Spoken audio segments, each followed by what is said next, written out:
She's Miss India 2023, but she's also a philanthropist, a TEDx speaker, a fashionista, a model, but above all, she's a woman with a purpose. And we are going to talk about all the crowns that she wears. But first of all, join me in welcoming Nandini Gupta to our channel. Hi Nandini. Namaskaram. Welcome to Hyderabad. Thank you so We much. are at the Aditya Mehta Foundation. You interacted with the kids. How was it? I think the experience was so much full of warmth. I loved the interaction. Each and every student here is representing their nation at the Olympics, and they have won national, international awards. And I think no one has below 10 medals. So that's commendable, and each of the students is representing their own story. So it's commendable. I think I'm taking a lot of learning from here. You were also teaching them something, or did you learn some Telugu from them? Would you please like to share it with our viewers? So what they taught me was Namaskaram, Nenu Mi Nandini Gupta, Ella Unnaru Andaru. Perfect. Oh my God, you're already blending in. Your purpose, Ekta Project.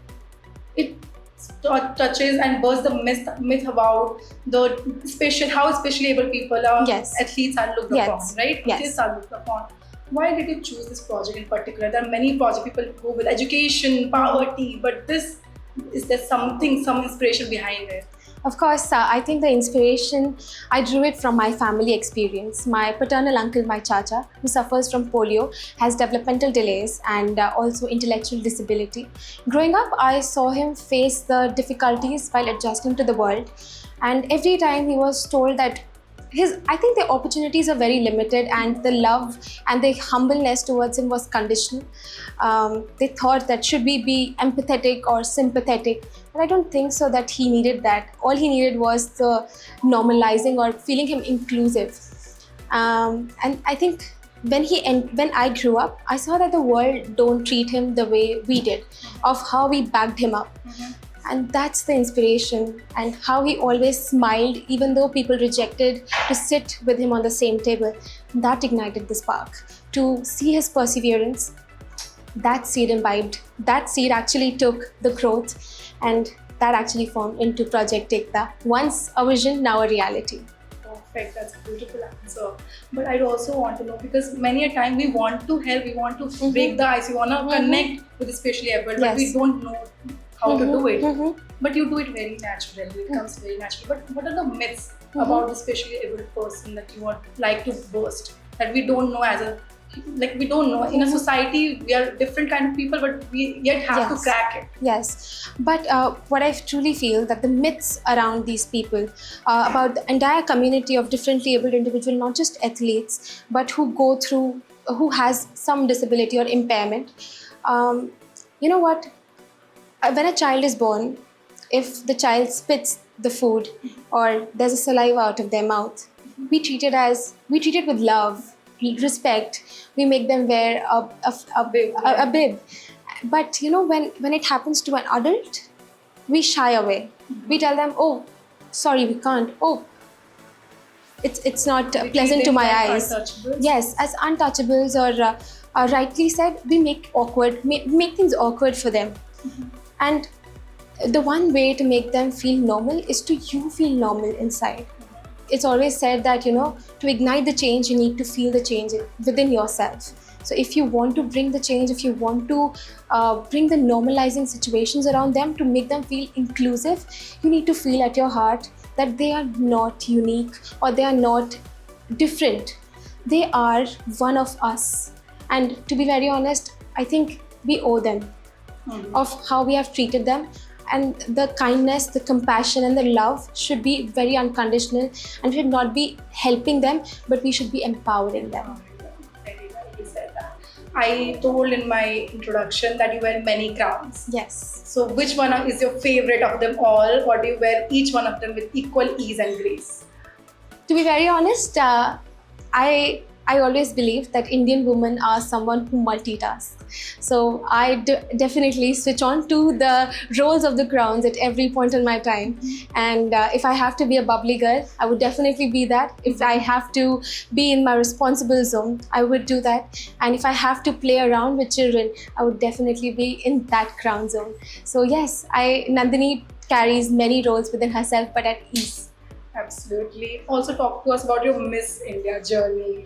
Like, you have made the entire nation proud, but talk to me about your family's reaction. Like, the entire social media was buzzing with your videos, the welcome videos that you received, Yes, right? yes. Talk to us that. Well, to be very honest, this dream of becoming Miss India was ignited in me by my mother, who was once herself a pageant aspirant. She won Miss Madhya Pradesh when she was 21, exactly my age. And I think that dream was left midway because of circumstances. But I think this time I have completed it for her. And it's not, earlier the dream of getting the crown was only to wear shiny outfits, glamorous hair, standing on the stage. But later in life, I realized pageantry is not just standing on the stage and holding a mic, but it's all about representing in what you believe, representing in yourself, and representing everything that goes around you.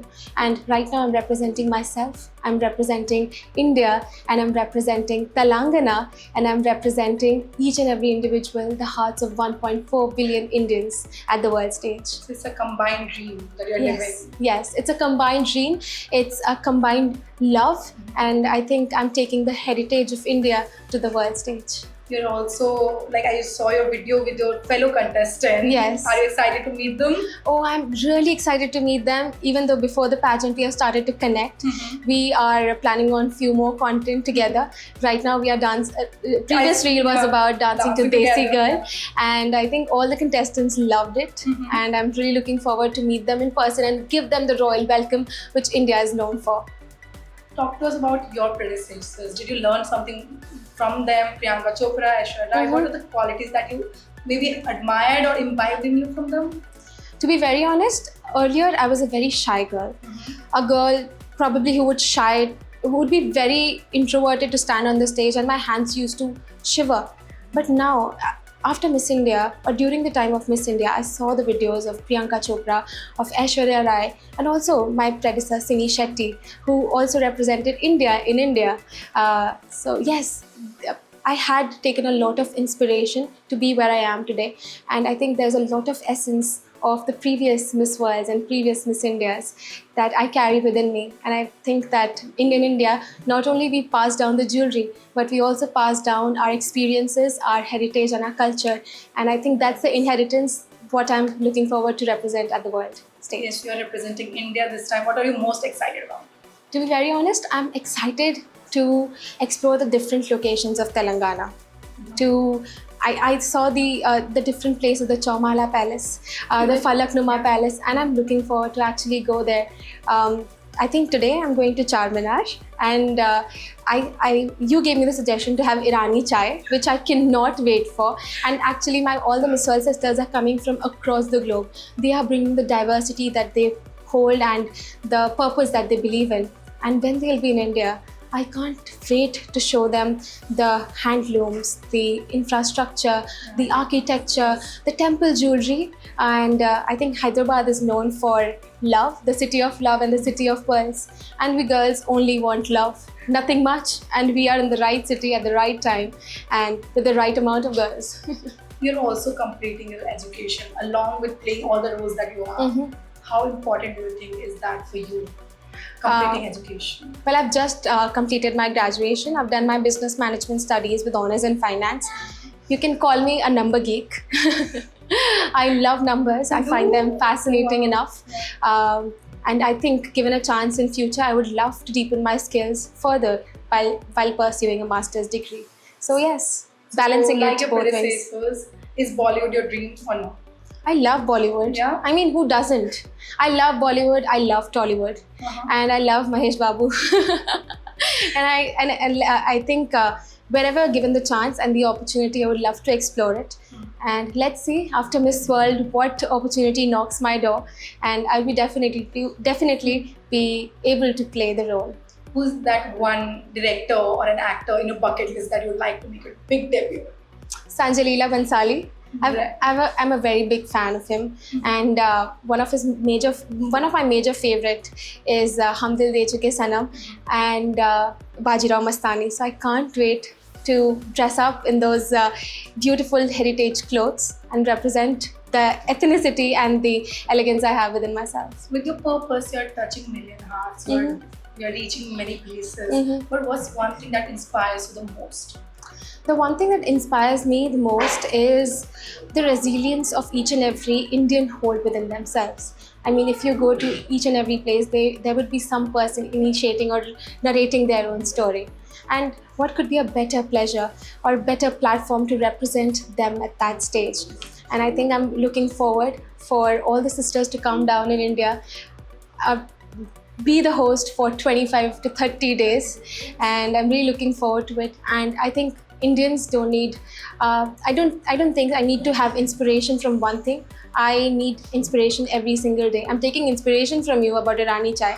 So yes, of course, wherever I'll go, I'll take the inspiration. And from today's learning, while I'm here at Aditya Mehta Foundation, one thing that I've realized is strength doesn't come from what you can do, but it surely comes from the things of overcoming the things which you once thought that you couldn't. So I think that's what the inspiration I'm taking right now. Perfect. Lastly, I want to know from you, what does beauty mean to you? To be very honest, beauty doesn't only mean the external features, but it also means the purity of the heart and the purity of your actions and the purity your purpose hold. Because at the end, the beauty fades, but your character remains, your integrity remains, and the discipline you hold within the years remains. So I think that's one thing that beauty means for me. It's the heart, it's the purpose, and that's what makes a woman. You're That's the also essence. emotional while passing down the crown. Yes. Please talk about that experience. What went inside your heart when you were at the stage and about to Yes. pass down the crown to your successor? How was it? Well, when I was passing down my crown, my hands were shivering because You were scared, yeah. yes, because every time from past one year, I used to stand in front of the mirror and wear the crown on myself. And that day when I was passing on the crown, my hands were shivering, my heart was pounding, and the one thing that I was telling myself is that it's a beginning of a new journey. I don't know what will come in my way. I don't know what all transformation I will go through. But the one thing I was very happy about is I always believe in a quote, Anta Asti Prarambha, which means the end is the beginning.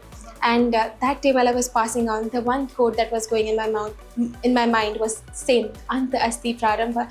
Of course, it's the end of my reign, but it's a beginning to something very grand and beautiful. Beginning of your Miss World journey, probably. Yes, of course. And then that's why the tears were rushing down, because I was remembering the time when I had won, and now I'm passing on the crown. Time flies so quickly.